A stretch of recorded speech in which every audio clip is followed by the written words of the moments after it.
Ladies and gentlemen, boys and girls, children of all ages, it is time for another edition of Two Tire Change right here on Driving to the Top Productions. My name is Big Rich Richardson.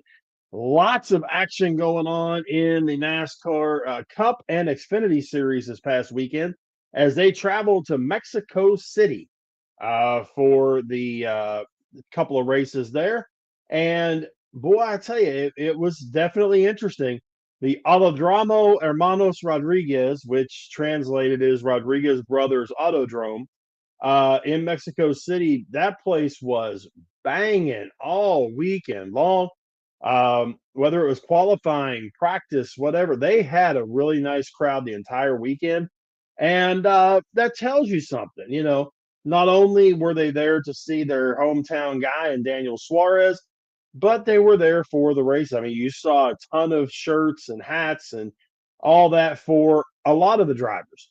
So not just Suarez. Now, granted, there were a ton for Suarez, but at the same time, you still saw plenty for the other drivers and in support of the series itself. So it was very cool to see that. And the racing was good. It was a lot more it was a lot more interesting Sunday than Saturday. Saturday was very interesting until stage three. Stage three hit, it was over. Um, let's talk about what happened Saturday in the Xfinity Series. Daniel Suarez, the hometown boy, ends up holding off Taylor Gray after a late restart to win the first race in Mexico, Xfinity Series race in Mexico since 2008. Suarez started dead last. That's kind of the crazy part of this whole thing. He starts dead last because he crashed his car in qualifying. By the end of the first stage, he's in the top 15.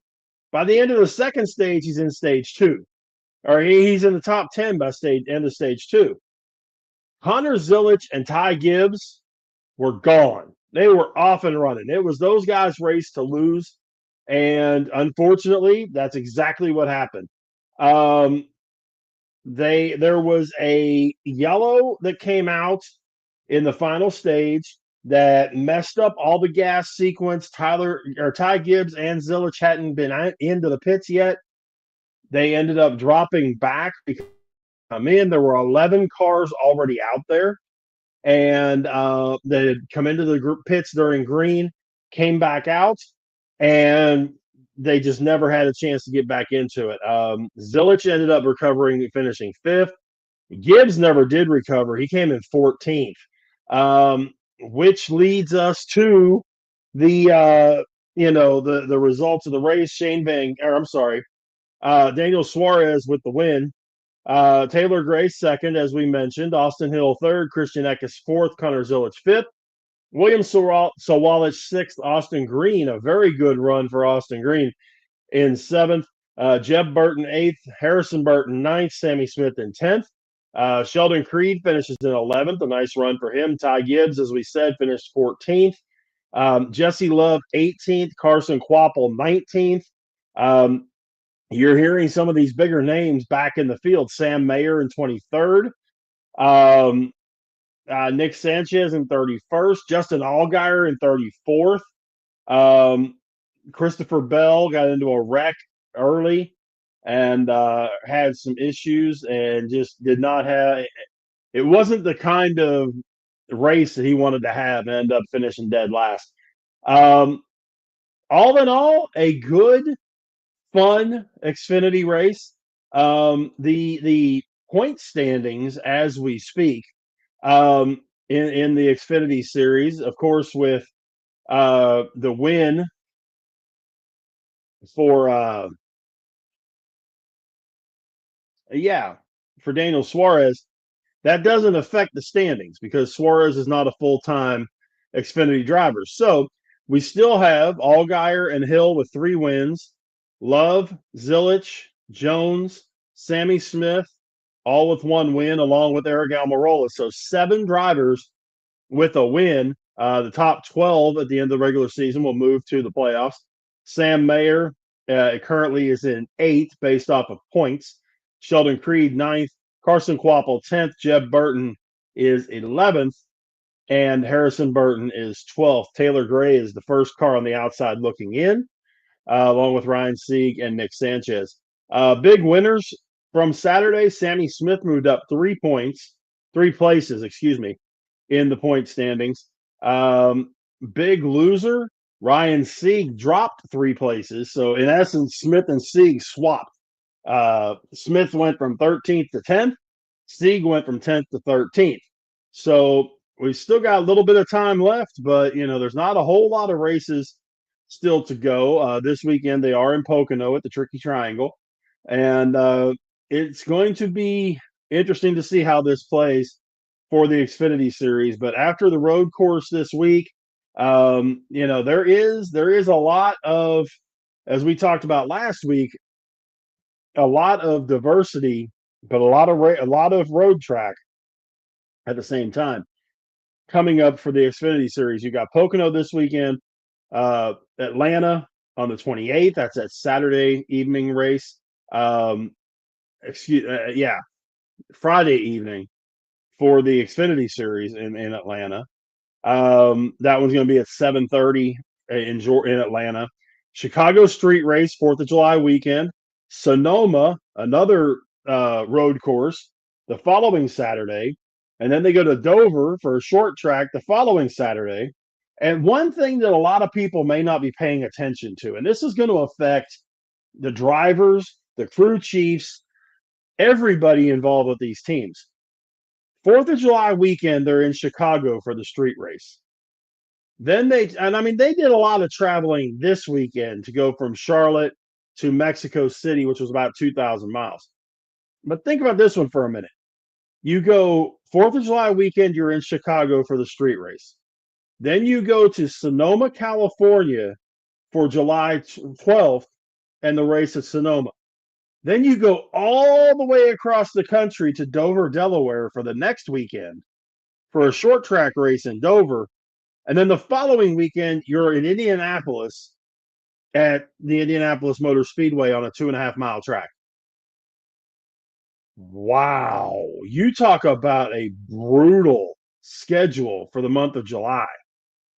It's insane. It really, honest to God, is. It's one of those things that I shake my head every time I think about it, because when you look at the mileage and the wear and tear on these guys, that's going to have a lot to say on some things. That could very easily be what causes a mistake to take place. You're on pit road, mistake gets made. Driver, may break down if it's super hot. Now granted, they transport differently. They transport a little differently than the team and the engineers and all that kind of stuff. But still, you've got a whole lot going on with all that. So it's going to be, the next 6 weeks are definitely going to tell the tale in the Xfinity Series and the Cup Series. Don't think that I'm saying it's just going to be the Xfinity Series. It's going to be a Cup Series too, which leads to the Cup Series race. Top 10 in qualifying: Shane Van Gisbergen, Ryan Preece, Ross Chastain, Ty Gibbs, Michael McDowell, Kyle Larson, Todd Gilliland, AJ Allmendinger, Joey Logano, and Daniel Suarez. 3 Trackhouse Racing cars in that top 10. Really nice qualifying effort from them. Nobody else had more than one in the top 10. RFK, Trackhouse, Gibbs, Hendrick, Front Row, Colleague, and Penske. So, getting ready for the green flag, right out of the chute, they're talking about on the race, on the radio, Shane Van Gisbergen has not been feeling well and took medicine before he got in the car. Oh, good. The guy that's conceivably the favorite for this race doesn't feel good. You already have one guy that's not in this race, and we'll get a little more into that here in a little while. But Denny Hamlin missed this race. His wife had their baby Thursday of last week. Congratulations to Denny Hamlin and his family on the birth of their newborn baby. But he missed the race. Ryan Truex ran in his spot. So we start things out how? With rain. They're out there on their slicks. It starts raining before the green flag drops. And we have a caution on lap one so everybody can come in and get their wet tires. So it was more of a cloud burst than anything else. It did rain for a little bit, but it didn't really cause a major, flooding or anything like that. Austin Cindric and Chris Buescher stayed out on their slicks. Not quite sure that was the smartest move in the world. Um, but hey, okay, whatever. Um, Ross Chastain beats SVG off the pit road to take the lead. Ty Gibbs takes the lead on lap 6 at the restart, pulls away from Ross and SVG. Austin Cindric goes back to the 11th position after one green flag lap in the rain. Chris Buescher's outside the top 15. I was sitting there watching it going, there's no way. There's no way this continues. Then we have a wreck. Kyle Busch. We've talked about this for a while now. And you got to remember, this is my mother's favorite driver. I can't stand the guy, but, this is my mother's favorite driver. He locked up his tires, and he even said it was like he was on ice. Locked up the tires, spins out of control, and I mean, just absolutely smashed the back end of Justin Haley and AJ Allmendinger and Kyle Larson. Those 4 cars all had big damage. Zane Smith and Chase Briscoe also got involved, but not damaged as much. Larson and Busch go to the garage. Allmendinger's car gets worked on, and they get it figured out, and they get him back out there. And he actually ran pretty well the rest of the day. But Busch was done for the day. Larson was done for a while. He ends up making it back out towards the end, as we'll talk about. But Larson's day was pretty much cooked as well. Lap 10, they go back. Now, remember, this is only a 90-lap race. You got to remember, road courses, fewer laps, longer tracks, that kind of thing. SVG gets around Gibbs in turn 3, takes the lead back. So right this second, you've got 3 Trackhouse cars in the top 4. SVG's first, Chastain's third, Suarez is fourth. So all is good for Justin Marks and his crew. So after lap 13, Zane Smith has to go to the garage after spending too much time on pit road repairing the car, and he comes back. Austin Cindric goes all the way back to 31st on the slick tires, next to the last car on the lead lap. Chris Buescher pitted for wet tires on this last caution. AJ Allmendinger's running okay. Like we talked about, he's running fine despite the damage. He's up to 23rd. SVG is running about 1.1 to 1.5 seconds better than the second place car. But the track is still really wet in that stadium section on the final turns. But the rain stopped. So we get to the end of stage 1. Stage 1 finishes up. Ryan Preece wins the stage. Ryan Blaney comes in second. After a lot of the leaders came in at the end of the stage to get gas. So, Shane Van Gisbergen stayed out. A bunch of the leaders stayed out. Top 10 in points are at the end of the stage. Ryan Preece, Ryan Blaney, Ross Chastain, Michael McDowell, Todd Gilliland, Eric Jones, Carson Hocevar, Bubba Wallace, Chase Elliott, and Daniel Suarez. So now you've got Gibbs passing Suarez right out of the box at lap 25, and SVG passes Suarez for second. The whole field is now on slick tires except for Suarez and McDowell. They're still running the all-weather tires because there was a threat of more storms. The big difference is those all-weather tires run tremendously slower than the slicks. So, Ryan Truex ends up going spinning in front of a bunch of cars, forces a caution. Gibbs is leading. SVG is second. Christopher Bell's third at the moment. And then Gibbs hangs on to the lead at the restart. We get to the end of the second stage. And Shane Van Gisbergen's in the lead. Bell is in second. Alex Bowman third. Ryan Blaney fourth. Michael McDowell fifth. Austin Dillon sixth. Chris Buescher seventh. Riley Herbst eighth. And Carson Hocevar ninth. And Suarez is still 10th. Um, so we get to the end of the cautions, and SVG stays out during the break. Very interesting, but okay. He still can go on one more stop, but he's going to have to stop early. So Christopher Bell takes the lead on the restart. Van Ginsbergen's within range. Bowman's third. Michael McDowell fourth. Ross Chastain spins, gets back going, and he got bumped by Carson Hocevar, but there was not a lot of room for anybody right now. Christopher Bell was able to pass SVG in the first turn. McDowell, Logano, and Chase Briscoe went through the grass during that. No harm, no foul. I will be right.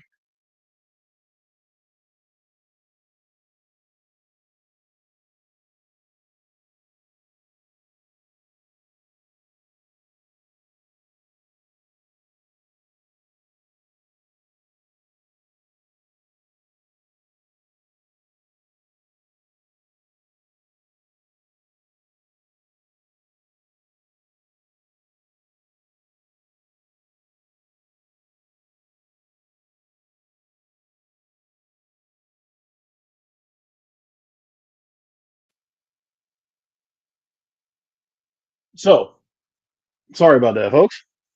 So we get to Christopher Bell in the lead, and we get to lap 53.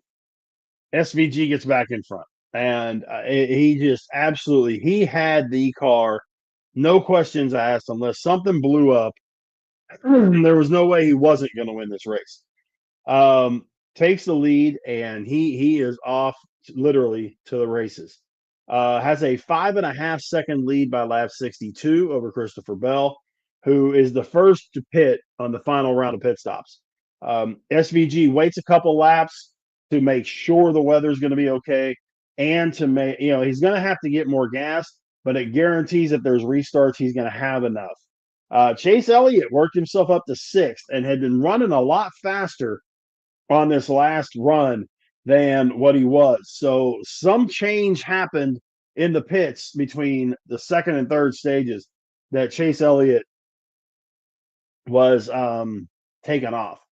Uh, SVG pits from the lead at lap 63.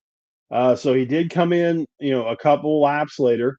Has to wait a little longer for fuel on the stop. He had a 5.1 second lead over Ty Gibbs before the stop, but Gibbs had newer tires. Um, Ty Gibbs and the others who stayed out. Carson Hocevar on lap 65 spins in the last turn, can't get moving, and NASCAR throws the caution flag. This is where what I was talking about. Shane Van Ginsbergen and Christopher Bell, they pitted. They're good. Everybody else is going to have to come in, and there's 11 cars that made it through the green. So SVG was concerned about loose wheel. And of course, you're going, oh, goodness. Well, the 88 stayed out. The crew reviewed the film. They were firm believers that he was okay. So at the restart, you got SVG, Bell, Alex Bowman, Cole Custer, Chase Briscoe, Chris Buescher, John Hunter Nemechek, Ross Chastain, Riley Herbst, and Ryan Truex. Okay. So SVG takes off into turn one, and it's nothing new from there on out. So he tells his team he's relieved about the way the tires feel now. It must have been the air pressure that was making him feel weird. We get to lap 77. He has a 1.3 second lead over Alex Bowman. And the top 10 is a lot of names that you hadn't heard a lot about most of the day. Christopher Bell second, Bowman third, Nemechek fourth, Chase Elliott fifth, Custer sixth, Buescher seventh, Chastain eighth, Gibbs ninth, and Michael McDowell in 10th. So SVG by lap 90, 8 second lead. Christopher Bell second, Chase Elliott third. John Hunter Nemechek has run real well all day. And Cole Custer running real well. Van Gisbergen by lap 97 now leads by 15 seconds. The epitome of something's going to have to blow up. If he ran out of gas, he probably could have pushed his car across the start finish line and still get that win. McDowell's up to sixth at this point, and William Byron got into the top 10 late. Needless to say, SVG ends up being your winner. To the surprise of very few, it was a truly dominant performance by SVG yesterday. It wasn't even close.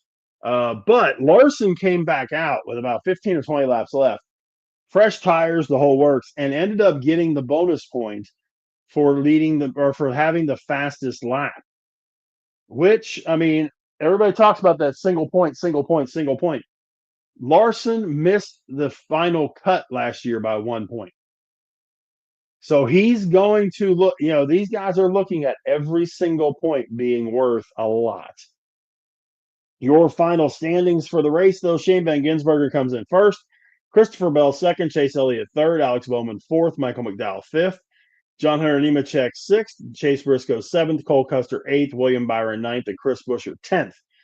AJ Allmendinger finishes 13th, Ryan Blaney 14th, Suarez finished 19th, Joey Logano 21st. Let's see. Carson Hocevar 34th, Kyle Larson 36th, and Kyle Busch 37th.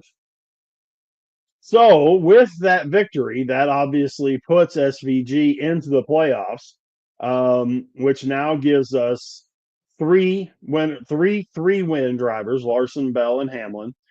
We've got Byron with one, Blaney with one, Chastain with one, Logano with one, Cindric with one, Berry with one, and SVG with one. So now we have 10 drivers with wins in the Cup Series. Top 16 move on to the playoffs. So the first six in points are Chase Elliott, Tyler Reddick, Bubba Wallace, Chase Briscoe, Alex Bowman, and Chris Buescher. Just outside that top 16 is Ryan Preece, along with Austin Cindric. The big winner, as far as moving up in the standings, Michael McDowell moved up 7 spots.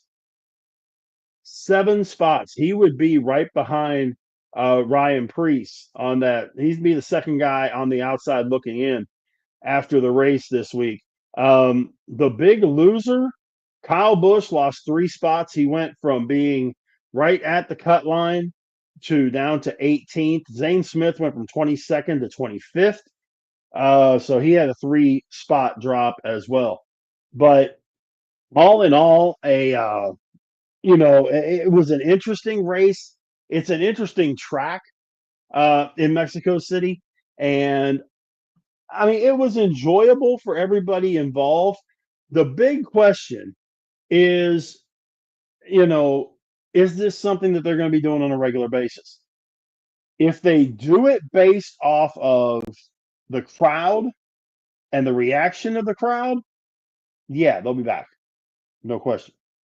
I think it would be interesting to see it. I don't want the Cup Series or Xfinity for that matter to turn into a bunch of road courses.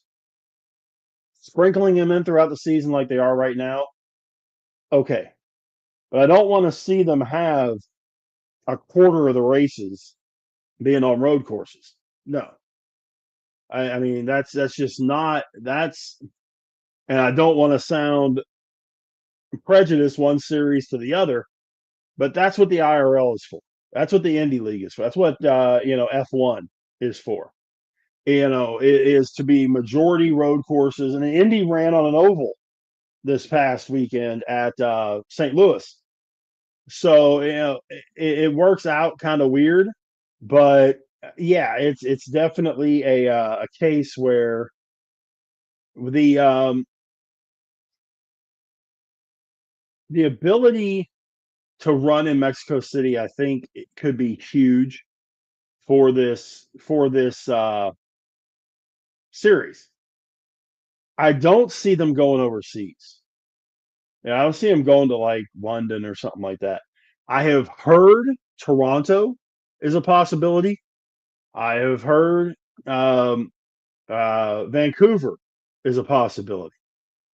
I'm not sure about how it would work. And it's still talks, but at the same time, we'll see. As part of the end of the race, Carson Hocevar and Ricky Stenhouse, we've talked about this before. They get into a tussle again. It seems like whenever you have guys that are in, that have some issues with each other, kind of like Denny Hamlin and Kyle Larson a year or two ago, they always found each other. Well, here we go again. Hocevar runs into the back end of Stenhouse, spins him around, cost him some spots. And Stenhouse was not happy about it. In this situation, I get it. The Nashville race was strictly a racing deal. 1,000,000% a racing deal. And anybody that tries to say anything different is wrong. That was a racing thing. Hocevar did not need to be running as hard against Stenhouse, being that he was a lap down. He wasn't running for the lucky dog. It wasn't a case where, Stenhouse and he were the first two cars one lap down. Stenhouse was on the lead lap. Hocevar was a lap down. It had to be something that, Hocevar should have been paying a lot more attention to the situation. How much of that is on his team for not having it in his ear? Some, but not entirely. You also have to be paying attention to what you're doing and what's going on the track. So, there was an issue there. Stenhouse went over to Hocevar's car after the race. They had a confrontation. Um, NASCAR is definitely going to step in before anything crazy happens. Um, so we'll see. I understand both standpoints. Hocevar is still going to run hard, whether he's a lap down, whether he's on the lead lap, whether he's 30 laps down. He's still going to run hard and try to make up positions. And I get that. But I don't.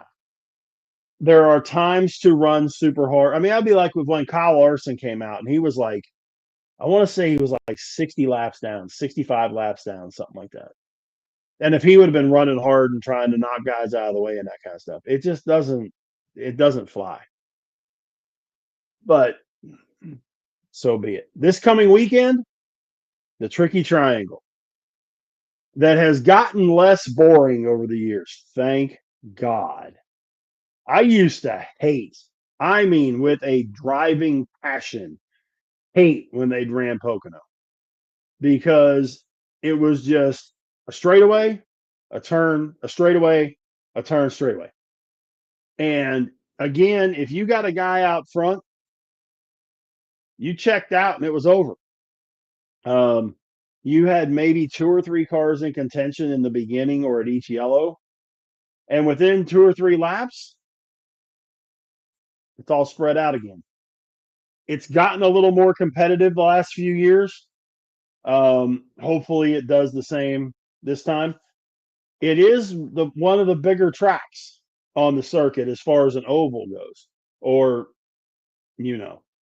So the super speedway package, yes. As much of a drafting track? No, because it's flat. It's a very flat track. You know how you have that really high banking in Atlanta, have really high banking at Daytona, that kind of thing. Not the case in Pocono. Very flat, very Miami-esque, um, except on a 2.5 mile track. Um, so, I mean, Pocono,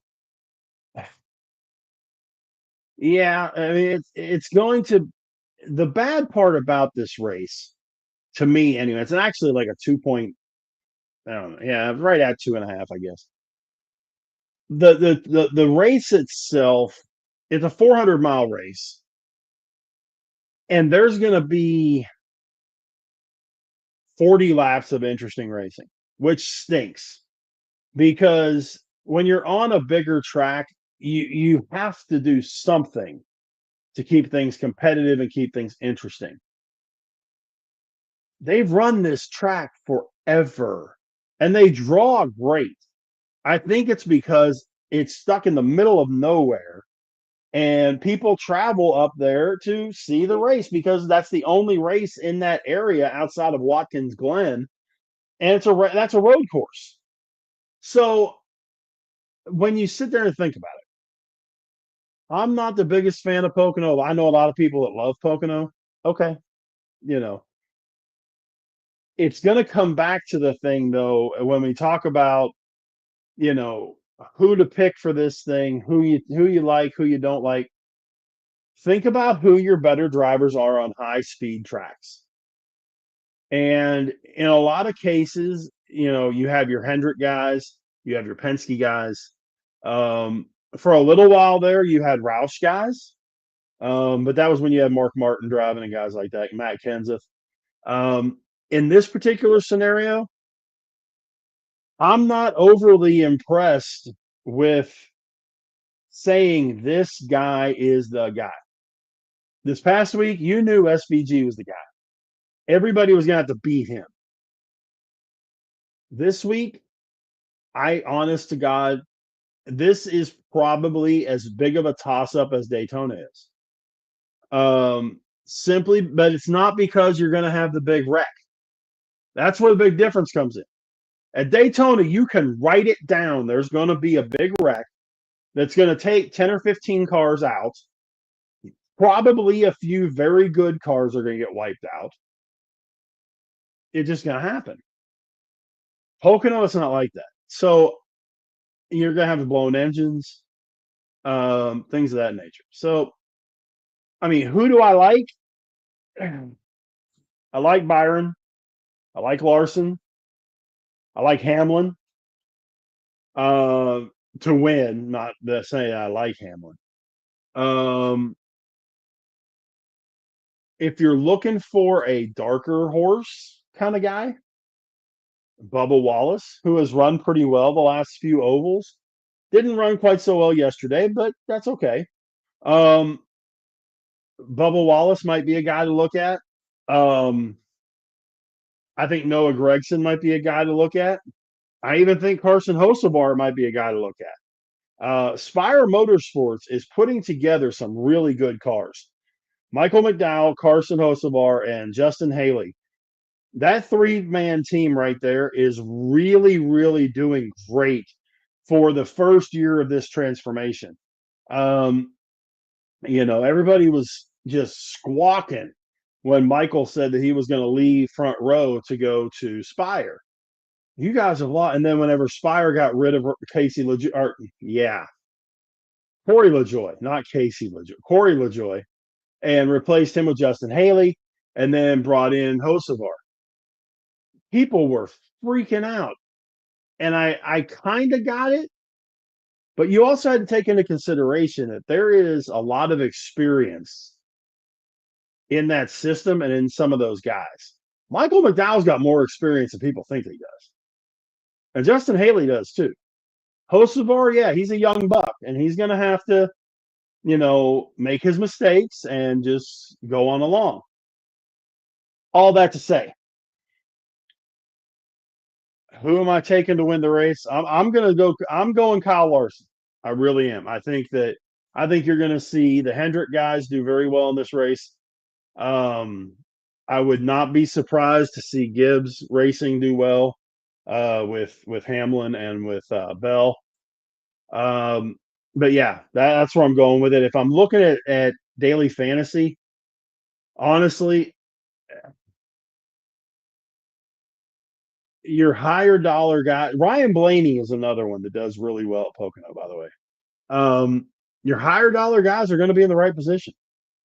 And this is going to be a week that you really have to hit it from the lower tier, not the upper tier. The upper tier dollar values are probably going to be pretty close to dead on. So you're going to have to hit it with somebody, one or two of your mid-range guys getting a top 10, or one or two of your El Cheapos getting a top 15. That's where you're going to win big this week. So I say that to say that. There's not really until the race actually takes place. There's really not a whole lot to talk about with Pocono. Um, I wish there was, but there really isn't.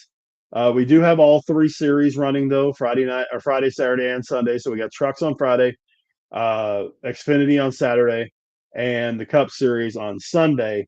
The In fact, the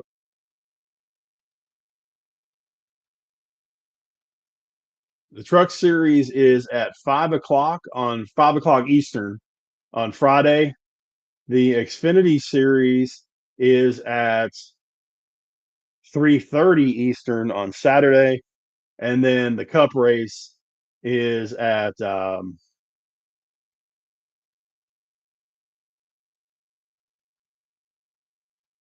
2 o'clock Eastern on Sunday. So a full weekend of NASCAR across all three of the major series. It's going to be fun. We're getting closer to where it's going to be a lot of pressure on these guys, and we'll see who cracks and who holds up with the pressure. That's all you can do, and it's fun to watch. Guys, I want to thank everybody for being a part of the broadcast tonight. I know we're only going about 40 minutes, but there wasn't a whole lot of extra stuff to get into. Definitely appreciate everybody taking the time to listen and check us out at Driving to the Top Productions, whether it's on YouTube or on our Twitch feed, as well as on my Facebook at Rich Richardson or on X at Big Rich 8371 or any of your other favorite Driving to the Top production folks. Tomorrow night, 9 o'clock Eastern, 8 o'clock Central, it'll be open mic night where we are featuring our top 10 quarterbacks in the NFL of all time, which should be a very interesting and eclectic mix amongst this bunch. And then Wednesday night, Adam and I have got a special guest coming on Steel City Sports Talk. So we'll be talking a lot of Pirates. I can tell you that much. We're going to talk a lot of Pirates, and we're going to surprise you with who our special guest is. We may even bring it up tomorrow night. You got to check that out. But Wednesday night, a very special edition of Steel City Sports Talk with myself and Adam and our special Pirates guest. So, I appreciate everybody again for taking the time to check the show out. Please hit me up with your questions, your comments, your concerns. Would love to have a chance to communicate with you about it. Let me know what you like, what you don't like, and let's talk about it. So, for everybody that's part of the broadcast and everybody at Driving to the Top Productions, my name is Big Rich. So long, everybody.